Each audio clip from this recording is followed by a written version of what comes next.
परिमेय 6.3 में क्या बात कह रहा है। देखो कोई भी प्रश्नावली करने से पहले परिमेय कर लेना चाहिए, क्योंकि जो परिमेय के निष्कर्ष निकलते हैं अक्सर वही आपके प्रश्नावली में क्या होते हैं, यूज होते हैं। बात समझ में आ गई आपको। अब देखो जैसे यहाँ लिखा हुआ है प्रश्न परिमेय 6.3 में, यदि दो त्रिभुजों में संगत कोण बराबर हो, क्या हो, संगत कोण।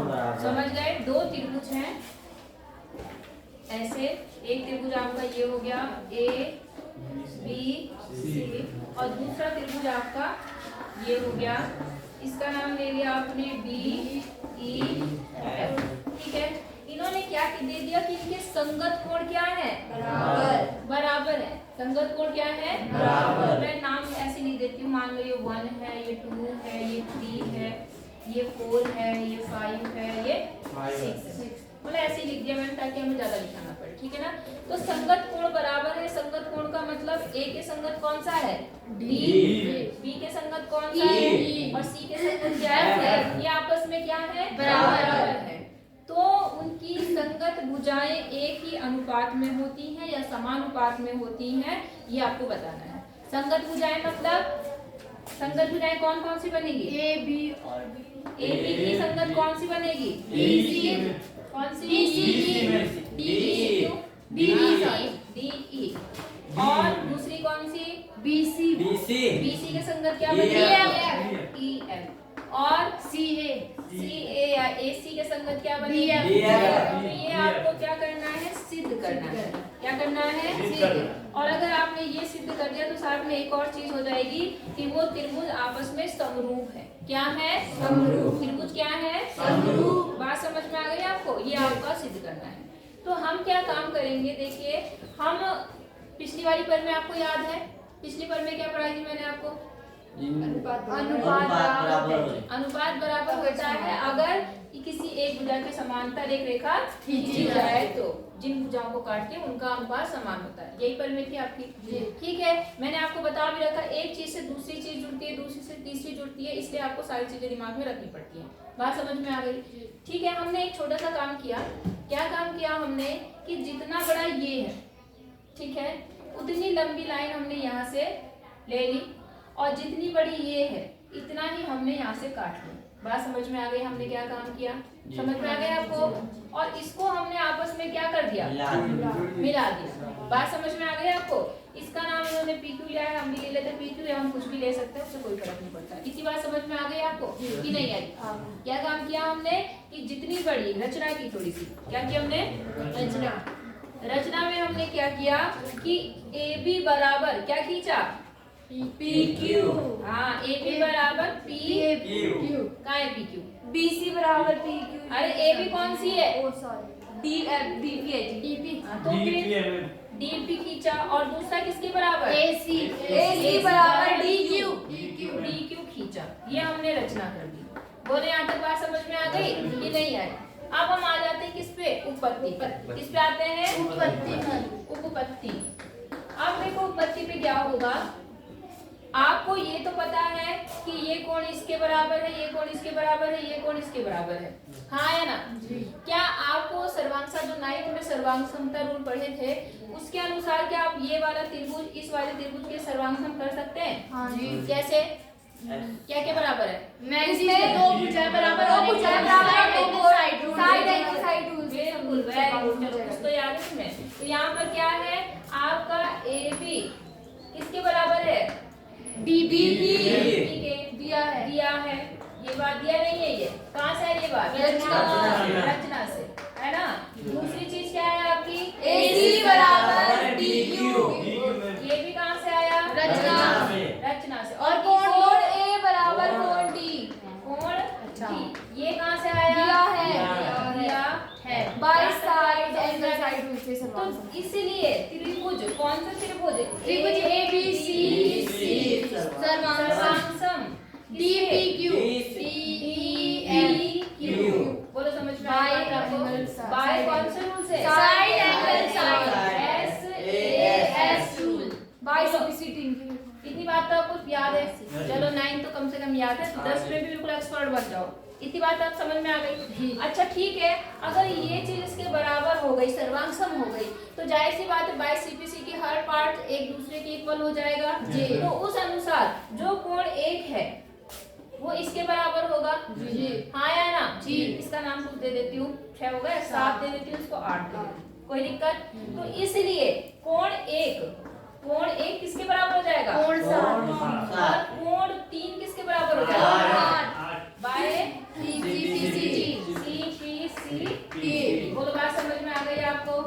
इतनी बात आपको समझ में आ गई, कोई दिक्कत नहीं। अब जरा आप इस त्रिभुज में आ जाओ। कौन सा त्रिभुज? DEF में।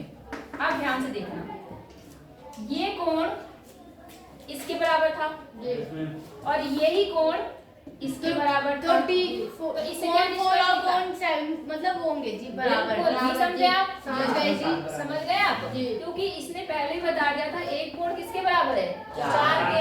और अभी हमने सिद्ध कर दिया कि एक कोण किसके बराबर है? 7। तो इसका मतलब ये भी तो आपस में क्या हो गए? तो आप तक निष्कर्ष क्या निकला कि कोण 4 किसके बराबर है? कोण 7। और कोण 8 बराबर कोण 6। हाँ या ना? इतनी बात आपको समझ में आई। अब जरा ध्यान से देखो, ये कौन सी स्थिति में है? कुछ पढ़ाया था मैंने आपको? याद करो, समांतर रेखा उन्हें एक रेखा काटती है। तो कौन से कोण है? ये कौन से कोण बन रहे हैं? हाँ, इधर संगत। कौन से कोण? संगत। तो आप देखेंगे, परंतु ये कौन सी स्थिति में है? संगत स्थिति में। कौन सी स्थिति में? संगत। मतलब ये संगत कोण बन गए। इसका मतलब क्या है कि ये रेखा इसके क्या है? समांतर। क्योंकि अगर संगत कोण बराबर कर देंगे तो हम रेखाएं भी समांतर बोल सकते हैं। तो हमें देखा ये संगत स्थिति में है, इसलिए ये रेखा इसके क्या हो गई? बराबर क्यों बोलते हो? समांतर। क्यों समांतर किसके हो गई? यहाँ तक आपको समझ में आ गया होगा, हाँ या ना? अब आ जाओ बराबर। अच्छा सॉरी गुड, समांतर। अच्छा अब आप आ जाओ पिछली वाली परिमेय पे जिससे हमने सवाल सॉल्व किए थे। अगर एक रेखा दूसरी रेखा के समांतर है तब क्या होता है? तो जो उनका अनुपात बराबर होता है जी। बिल्कुल, तब इनका अनुपात क्या होता है? बराबर। क्या कर दूं? DP। तो देखो उस अनुसार आपका कितना हो जाएगा? DP अपॉन क्या लिखो? PE बराबर किसकी हो जाएगा? DQ upon QF। इतनी बात समझ में आ गई। अब जरा ध्यान देना, जहाँ पर DP है क्या मैं वहाँ पर AB लिख सकती हूँ? हाँ जी। क्यों? क्योंकि सर्वांग है। सर्वांग भी, और दूसरा हमने इसके बराबर खींचा था। तो उसकी जगह पर जहाँ पर DP है वहाँ पर मैंने क्या लिख दिया? AB। नीचे वाला PE ऐसे ही रखा और यहाँ पर क्या रखा हमने? DQ की जगह पर AC। और यहाँ पर क्या? QF। बोलो यहाँ तक बात समझ में आ गई आपको कि नहीं आई? जी। आ गई। अच्छा अगर यही सेम प्रोसेस जो आपने यहाँ पर किया, अगर आप यहाँ से यहाँ इनके बराबर खींचते, मतलब इसके बराबर यहाँ से, इसके बराबर यहाँ से लाइन खींचते, तो उस अनुसार आपका इतना बटे इतना, इतना बटे इतना होता जी। हाँ या ना? जी। नहीं आई बात? मतलब अगर मैं इस लाइन को यहाँ से ना काटती, इनमें से लेती कि इसके बराबर में यहाँ से खींचती, इसके बराबर यहाँ से खींचती, उसको मिलाती, फिर उसको सर्वांग करती, तो फिर अनुपात बनता इतना बटे इतना बराबर इतना बटे इतना बनता जी। हाँ या ना? जी। तो फिर मैं क्या काम करती? मैं इसके बराबर यहाँ पर इसको लेती, जो पूरा काम हमने किया। तो फिर वही प्रोसेस दोबारा ना करके हम इसी प्रकार लिखते हैं। बताया है मैंने आपको पहले भी। क्या लिखते हैं हम? इसी प्रकार। जो भुजा छूटी हम उसको ले लेंगे। बात समझ में आ गई? तो हमारी कौन सी भुजा छूटी? ये छूट रखी है, तो किसी एक को ले लो। इतना बटे इतना करेंगे हम लोग अगर वाली भुजा लेंगे तो AB बटे DB। किसके बराबर लिखूंगी मैं? BC बटे EF के। किसके? दूसरी लाइन यहाँ पे नाम देना पड़ेगा। क्या नाम देना पड़ेगा? आपको आ रहा है? एक मिनट, PE लिया है ना मैंने तो। अच्छा थोड़ा सा रुक जाओ, अभी तो मैंने PE लिया है ना केवल, हमें तो पूरी भुजा चाहिए थी। रुक जाओ। इतनी बात आपको समझ में आ गई? यहाँ तक समझ में आ गई? इसमें थोड़ा सा एक और चेंज करना पड़ेगा, ठीक है ना? थोड़ा सा रुक जाओ। डस्टर कहाँ गया आपका? क्योंकि हमें सिद्ध क्या करना है, हमें ये चीज सिद्ध करनी है, ए बी बटा डी ई लेना है। क्या लेना है? ए बी बटा डी। अभी थोड़ा सा रुक जाओ, यहाँ से इतना मिटाओ, अभी जो सिद्ध करना है उसको मिटा दो, यहाँ पे ये मिटा देती हूँ, आप समझ जाने यहाँ सिद्ध करने वाली चीज लिखी है। यहाँ तक समझ में आ गया कि नहीं आया आपको? जी। अब देखो नीचे जो है वो आपकी क्या आनी चाहिए, इसको हम उल्टा कर देते हैं। क्या कर देते हैं? उल्टा। उल्टा करने से क्या चीज होगा, जब हम इसमें एक जोड़ेंगे तो अब आपकी ये पूरी भुजा आ जाएगी। बात समझ में आ गई? और क्योंकि डीपी हमें वैसे का वैसा ही चाहिए, क्योंकि डीपी की जगह पे हम क्या रखेंगे, ए बी। अगर हमने डीपी को ऊपर रख दिया तो जब मैं इसको एक जोड़ूंगी तो यहाँ डीपी प्लस पी हो जाएगा और नीचे पी हो जाएगा, हमारा डीपी क्या हो जाएगा, हट जाएगा, और हमें डीपी चाहिए। तो मैं इस इक्वेशन को क्या कर दूंगी, उल्टा।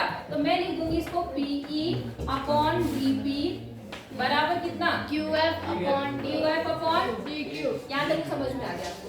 अब आप दोनों पक्षों में एक जोड़ सकते हैं। पहले ही बता रखा मैंने आपको जी। क्या जोड़ सकते हैं, एक। तो एक जोड़ने से देखो क्या बन गया, डीपी और कितना हो गया, यहाँ पर क्रॉस मल्टीप्लाई कर दोगे तो यहाँ पर हो गया पीई प्लस डीपी बराबर, यहाँ पर भी डीक्यू है, फिर से क्रॉस मल्टीप्लाई करो कितना आ जाएगा, क्यूएफ प्लस डीक्यू।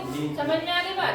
अब मुझे बताओ पीई प्लस डीपी, पीई ये प्लस डीपी क्या होगा, DE डी ई हो गया।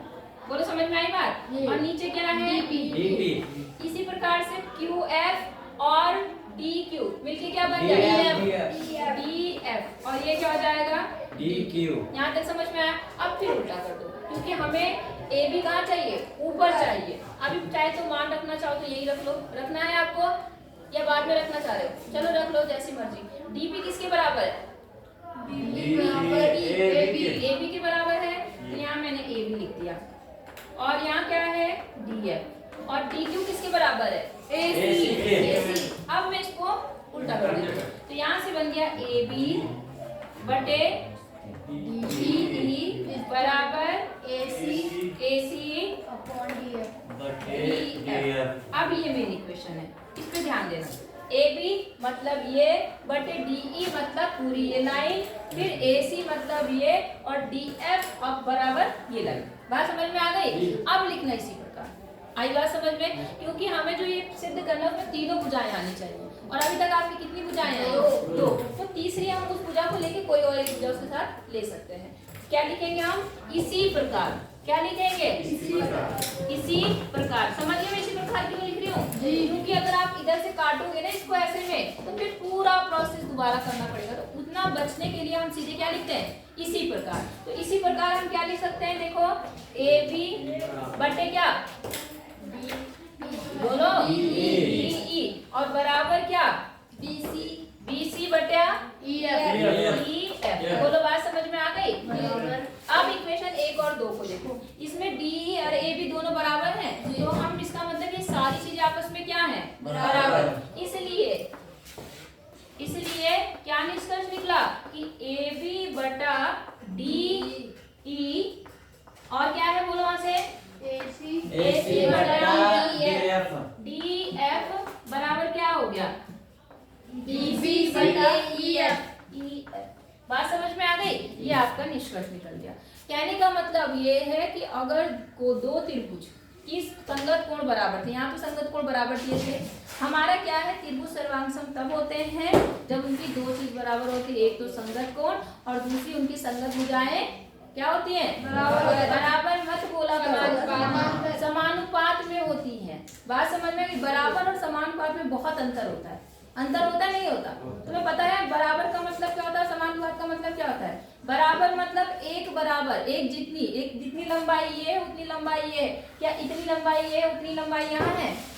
नहीं। और अनुपात का मतलब ये है कि एक जितना, मान लो ये 2 है, ये कितना है, 2। ये मान लो 4 है, ठीक है।